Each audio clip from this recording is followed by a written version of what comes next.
네, 3인칭 시사시점 장예찬 청년재단 이사장, 권지웅 전 더불어민주당 비대위원 두 분과 함께 풀어나가 보겠습니다. 두 분 어서 오세요. 안녕하세요. 안녕하세요. 네, 안녕하세요. 유튜브로 지금 저희 모습 생중계되고 있으니까요. 유튜브 MBC 라디오 시사 채널로도 함께해 주시면 감사하겠습니다.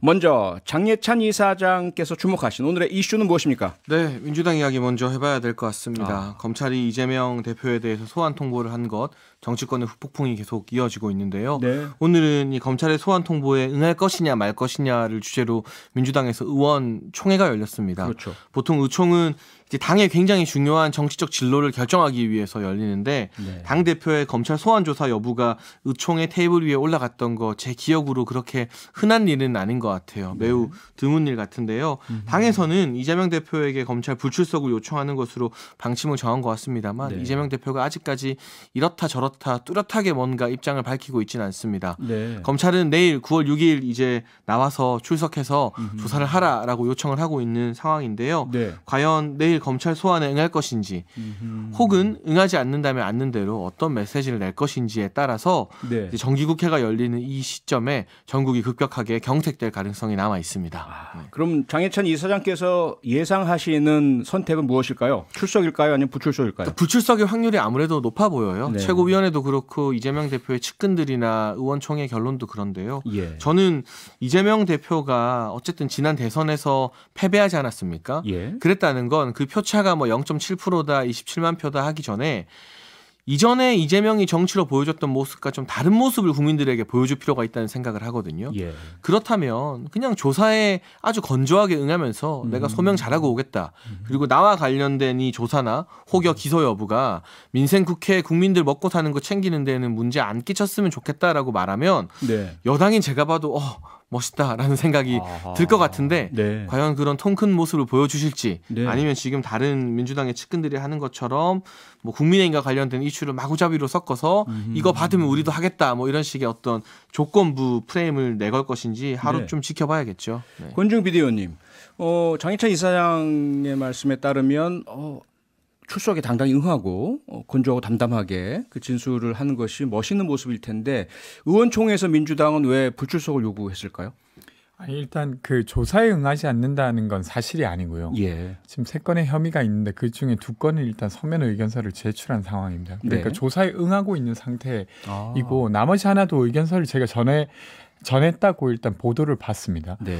그런 상태인데 사실 출석을 해야 될 필요성이 충분한가 아닌가가 핵심이잖아요. 네. 근데 지금 이제 그 말씀하시는 어떤 혐의는 공직선거법 관련해서 그 이재명 당시 후보가 이제 그 자리 이름이 네. 기억이 안 나는데 예. 그 자리에서 어쨌건 해명을 하는 과정에 있었던 것이 공직선거법 위반이라는 것이잖아요. 한 근데 이야기가 사실과 다르다. 네, 근데 예. 그 이야기는 사실 녹음도 되어 있고 영상 기록으로도 되어 있는 상태입니다. 네. 그러니까 굳이 출석해서 이야기를 들어야 될 것이 무엇인지 잘 납득되지 않는 상황이에요. 아하. 그러니까 조사에는 응하지만 출석 요구에 굳이 응할 필요가 있을까 네. 이런 부분인 것 같고요. 예.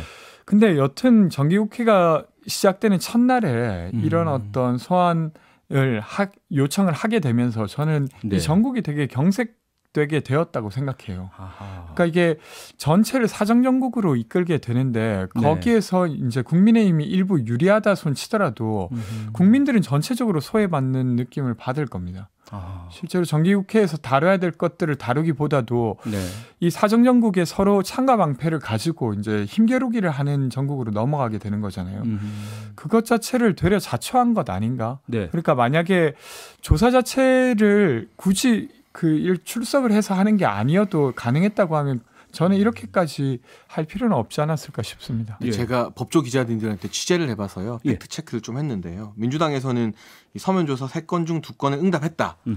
꼴랑 나머지 하나 가지고 출석을 요구한다라고 했는데 네. 이게 사실이 아니더라고요. 아, 그래요? 확인해 보니까 이재명 대표 측에서 조사에 응했다고 말한 2건 중에 한 건은 경기 남부청이 발신한 서면에 답한 것이고요. 네. 나머지 한 건은 수원지검에서 수사하고 있는 사안에 관한 것입니다. 네. 이번에 출석 요구한 건 서울중앙지검인데 예. 서울중앙지검이 요청한 서면 조사에 대해서는 단 한 건도 답변한 게 없다라고 제가 확인을 했으니까 이 부분은 한번 네. 이재명 대표 측 입장도 물어보면서 정정이 필요할 것 같고요. 네. 저는 정경심 교수 기소했던 사례가 떠올라요. 과거 조국 전 장관 청문회 국면에서 그때도 공소시효가 매우 임박한 상황이었습니다. 그랬죠. 그러니까 공소시효를 놓치면 안 되기 때문에 검찰이 정경심 전 교수에 대해서 대면 조사나 소환 조사를 하지 않고 기소를 했더니 네. 그 당시 민주당 반응이 어땠습니까? 아니 어떻게 대면 조사도 하지 않고 소환 조사도 하지 않고 기소했느냐? 네. 만약에 이번에 소환 조사나 저는 검찰이 이 서면 조사로 대체하려고 했던 것도 좀 의아스러운데 제대로 된 조사 절차를 밟지 않고 기소했으면 네. 민주당은 또 조사 안 하고 기소했다. 정경심 재판이다 하면서 그때도 전쟁입니다 했을 겁니다. 아하. 결국 어떤 식으로든 검찰이 기소를 하게 된다면 민주당은 이 사안을 전쟁으로 만들어서 뭔가 정쟁화하려는 의도를 사실상 처음부터 갖고 있었던 것 아닌가 싶어서요. 네. 이번에 소환 조사를 통보한 건 민주당에게 그냥 하나의 단서나 명분이 될 뿐이지 이것 때문에 원래는 협치하려고 했는데 안 한다? 이건 좀 말이 안 되는 것 같아요. 뭐 여러 가지가 이제 엉켜 있는 것 같은데 네. 일단 사정정국 관련해서는 저는 책임은 윤석열 대통령에게 크게 있는 것 같아요. 그러니까 지금 이제 대선 후보 부부와 관련해서도 문제가 있었지 않습니까? 근데 이제 김혜경 여사의 경우에는 압수수색도 다 했고 그리고 출석도 요청해서 심지어 출석까지 했습니다. 경기도 법인카드 사용 문제 말이죠. 네네. 근데 김건희 여사의 경우에는 무혐의로 계속 그 어떤 처분이 나고 있고 도이치모터스 주가 조작 사건 관련해서도 제대로 된 수사가 안 되고 있다는 평가예요. 예. 그러니까 이게 이제 수사의 잣대가 정말 공정한가라고 했을 때 전혀 그렇지 못한 상황을 자초하고 있고 되려 검찰총장을 또 아주 최측근으로 두게 되면서 그런 의혹은 더 커질 거라고 보여집니다. 네. 그래서 그런 부분인 것 같고 사실 협치는 완전 다른 부분인데 시행령으로 정치를 막 하시면서 되려 국회를 패싱했다는 평가는 되게 명확한 것 같아요. 제가 보기엔. 그래서 뭐 그 부분과 별개로도 협치가 잘 안 됐었던 것은 있었던 것 같습니다. 네, 전반적으로 사정정국의 출발이 윤석열 대통령이고 한동훈 법무부 장관이고 그 검찰 측근들이다 이런 말씀으로 들리고요. 그래서 민주당에서는 전쟁이라는 표현을 사용한 것으로 보입니다. 장인찬 이사장님 여기에 대해서 쭉 말씀하신 내용은 한동훈 법무부 장관이 이야기한 전쟁이 아니라 범죄 수사입니다라는 것과 맥락을 좀 같이 하는 것 같은데요. 그렇습니까? 네, 한동훈 장관 같은 경우는 청문회 과정에서부터 구체적 사건에 대한 수사 지휘권을 행사하지 않겠다라고 천명한 바가 있고요. 네. 윤석열 대통령도 만약 대통령이 협치해야 되니까 혐의가 명백한데 봐주세요라고 지시하면 그게 더 큰 문제가 되는 거예요. 이건 그냥 수사기관에서 수많은 이 허위사실 공표로 인한 공직선거법 위반 사건 처리하는 과정 중에 하나일 뿐인 겁니다. 그리고 공교롭게도 9월 9일 그러니까 추석 연휴 직전이 공소시효 만료라서 이게 뭐 의도적인 거냐 아니냐 등등의 이야기가 나오고 있지만 공소시효가 6개월인 걸 우리가 어떻게 알고 미리 정하겠습니까? 이 사안에 대해서 지나치게 확대 해석하면서 반발을 크게 하는 게 어떻게 보면 기소나 그 이후의 사법 리스크를 정치 보복 프레임으로 좀 극복해 보려는 민주당의 나름의 정치적 전략이 아닌가 싶어서요. 네. 수사나 재판은 누가 되었던 간에 수사대로 받고 재판대로 받으면 되는 거고요. 뭐 이재명 대표 이미 대법원까지 가서도 무죄 판결 한번 받고 오신 적 있잖아요. 민생 챙기는 정기 국회는 그와 무관하게 국회의원들이 월급 받았으면 일해야 되는 거죠. 알겠습니다. 근데 그러면 그 같은 잣대로 윤석열 대통령을 수사하고 있다고 보십니까? 일단은 대통령에 대한 소추권 자체가 대통령 임기 기간 중에는 적용되지 않기 때문에 이번에 민주당이 이 중앙지검인가요? 고소한 것 자체는 그야말로 정치적인 보여주기가 되는 것이고 이 김건희 여사와 관련된 특검법은 우리 권지웅 위원이 두 번째 이슈로 준비했으니까 말씀해 주시면 제가 충분히 제 생각을 밝히겠습니다. 바로 이렇게 진행을 해 주셔서 감사하고요. 휴가 다녀왔더니 이렇게 진행돼 주시네요. 감사합니다. 바로 그러면 권재훈 위원이 준비하신 이슈로 넘어가죠. 그러니까 그 전에 좀 하나 짚을 것은 이제 그러니까 소추하지 않더라도 사실 수사할 수 있습니다. 그리고 윤석열 대통령도 대선 기간 중에 했던 말 중에 허위 사실이 있다고 하면 그것이 아님을 밝혀야 되는 건 마찬가지이잖아요. 근데 최근 보도가 된 것을 보면 김건희 여사 도이치모터스 주가 조작과 연관된 어떤 의혹과 관련해서는 윤석열 대통령의 당시 발언이 허위였던 어떤 정황이 드러나고 있는 것 같아요. 물론 이것도 아직까지 사실관계를 밝혀야 하지만 밝혀야 하는 상황까지는 온 것 같습니다. 여기에 대해서는 좀 어떻게 보십니까? 근데 저는 이 주식의 위탁 매매, 1인 매매에 있어서는 필요에 의하면 이 위탁을 받은 당사자가 이 재산을 맡긴 사람에게 게 네. 물어보고 이 매매를 결정하는 건 너무나 상식적인 절차라고 증권 전문가들에게 들었고요. 예. 지금 민주당이 주장하는 주가 조작을 우리가 생각할 때는 아주 사람들에게 티나지 않는 곳에서 은밀하게 이루어지게 하는 것이지 이렇게 녹음될 게 뻔한 공식적인 위탁 매매 대상자와의 전화 통화로 주가 조작을 한다? 네. 이건 이 증권이나 주식을 조금만 아는 분들이 들으면 다 말이 안 된다고 주장하는 내용이라서 예. 이걸 가지고 이 과거의 발언이 허위 사실이다. 이게 주가 조작의 증거다라고 말하는 건 그야말로 어불성설이라고 생각합니다. 예, 잠깐만 좀 그 혹시 청취자 여러분들 중에서 이 사안 자체 많이 이렇게 접하지 못하신 분도 계실 수 있으니까요.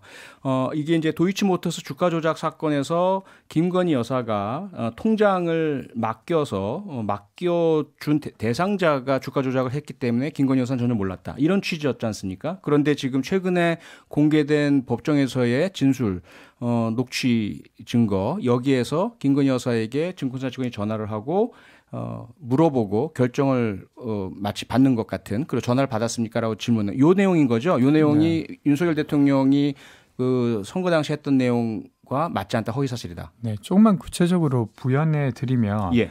하나는 도이치모터스 그러니까 그냥 이제 그 자금을 그냥 의뢰 위탁했을 뿐이다. 예. 이렇게 했는데 도이치모터스 주가를 사라라는 지시를 했다는 녹취가 있는 상태고 네.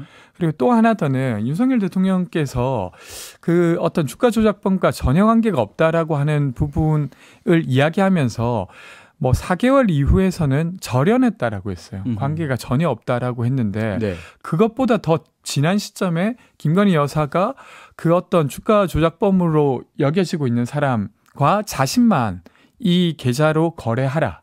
라고 하는 걸 증권사 직원에게 전하는 내용이 있습니다. 예. 그러면 그 이후에도 사실은 연관이 되었다고 추정할 수밖에 없는 상황인 거죠. 그래서 이 두 가지를 봤을 때 윤석열 대통령께서 당시에 후보 시절에 말했던 것이 허위 사실이 아니냐라는 어떤 문제 제기인 겁니다. 이건 제가 다시 강조드리지만 네. 친문중앙지검장이었던 이성윤 중앙지검장, 이정수 중앙지검장 그리고 추미애 전 장관, 박범계 전 장관 때 1년 6개월을 탈탈 털었던 사건입니다. 그런데 공식적으로 공소장에 김건희 여사의 이름 한번 적지를 못했어요. 왜냐? 아무리 이걸 가지고 무혐의를 안 주고 시간을 끌어도 여기에 대해서 증거가 없기 때문에 기소장에 적지를 못한 거거든요. 네. 그런 사안이지 이게 윤석열 정부 들어서 수사를 하거나 수사를 봐주겠다는 사안이 아니라는 걸 말씀드리고 싶고 네. 일반적인 위탁매매로 2010년에 거래를 했다는 사실은 이미 밝혔습니다. 하지만 지금 문제가 되는 공소장에 기소된 주가 조작의 시기는 2011년과 12년으로 김건희 여사가 주식 전문가라고 자처했던 사람에게 위탁매매를 맡긴 시기와 일치하지 않기 때문에 이 부분을 소위 말하는 친문 법무부 장관과 중앙지검장이 붙들고 있고도 사실상 기소를 못했던 건데 이걸 이제 이재명 대표의 사법 리스크가 현실로 다가오니까 네. 저는 물타기용으로 던지는 거라고 생각합니다. 저는 시점이 물타기용이어서가 아니라 이것이 보도된 게 3일 전이에요. 그러니까 그전에도 이 녹취가 공개되어 있었다고 하면 저는 충분히 논의가 되었을 거라고 생각합니다. 근데 3일 전에 공개되었기 때문에 이것이 지금 수면 위로 올라오는 것이죠. 알겠습니다. 정보를 민주당 측에서 가지고 있다가 지금 공개했을 리는 없다는 거잖아요. 그렇죠. 법정에서 나온 내용이니까요. 알겠습니다. 네. 뭐 이 사안은 조금 더 지켜보도록 하죠. 어떻게 흘러가는지. 그러면 이제 권지웅 비대위원 준비하신 이슈 말씀해 주시죠. 네. 특검 관련한 부분인데요. 네. 김건희 여사와 관련된 특검을 추진하자라는 것인데 사실은 저는 개인적으로 민주당이 당론으로 이 특검을 진행하지 않기를 바래왔습니다. 왜 그러냐면 그것이 합당하지 않아서가 아니라 사정정국으로 다 가버리게 되면 어떤 국민들이 겪고 있는 삶의 이야기를 이야기할 공간 자체가 너무 줄어들어요. 네. 그래서 그렇게 하지 않기를 바랬던 마음이었는데 예.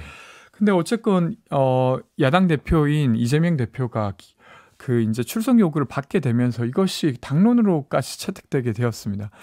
저는 사실은 조금 더 이제 수사 과정 그러니까 김건희 여사와 관련된 수사 과정이 진행된 다음에 그것이 명백하게 좀 문제가 있다고 확인되었을 때 특검을 이야기했으면 좋겠다고 싶었는데 네. 어쨌건 지금 의총까지 열어서 특검을 하겠다고 한 바 네. 아마 이것이 되게 한동안 또 전국을 뒤덮지 않을까 싶습니다. 네. 자, 그러면 장희찬 이사장님 이렇게 들립니다. 권지웅 비대위원의 이야기는 민생을 다뤘으면 좋겠다. 국회에서 또 정치가. 그런데 윤석열 대통령과 국민의힘이 사정정국으로 끌고 가고 이재명 대표 부부에 대해서 계속해서 이렇게 압박을 하고 하는 모습을 이어가고 있으니 어쩔 수 없이 민주당에서는 형평성을 위해서 그 윤석열 대통령 부부 관련된 사안도 수사를 해야 되지 않겠느냐. 이래서 특검법 발의에 당론 추진을 하는 것 같다. 어떻게 보세요? 저도 사정정국 반대하고요. 예. 민생 이야기하는 국회가 돼야 된다고 토론마다 주장을 하는데 예. 알고 있었잖아요. 이재명 대표의 사법 리스크가 이렇게 많다는 것은. 그러고도 뽑은 게 민주당 아닙니까? 그리고 기소될까 봐 두려워서 당무위에서 이 기소된 사람 당직 정지하는 걸 풀어줄 수 있다는 당원 개정까지 또 민주당이 했잖아요. 네. 뭐 그거는 민주당 당내의 일입니다만 어쨌거나 민주당이 몰랐던 게 아닙니다. 백현동 그리고 대장동 성남FC 변호사비 대납 법인카드 사용 등등 이 이재명 대표 배우자에 대한 조사 받기 싫으면 법인카드 안 썼으면 되는 거거든요. 알겠습니다. 의혹이 넘치는 일을 해놓고 이걸 조사하지 말라고 하는 거 시간이 다 돼서요. 협치하자고 법치 네, 저버리라는 말씀 거죠. 여기까지 드려야 되겠습니다. 지금까지 장예찬 청년대단 이사장, 권지웅 전 더불어민주당 비대위원이었습니다. 두 분 수고하셨습니다. 고맙습니다. 고맙습니다. 평일 저녁 6시 5분에 여러분을 찾아갑니다. MBC 라디오 표창원의 뉴스 하이킥.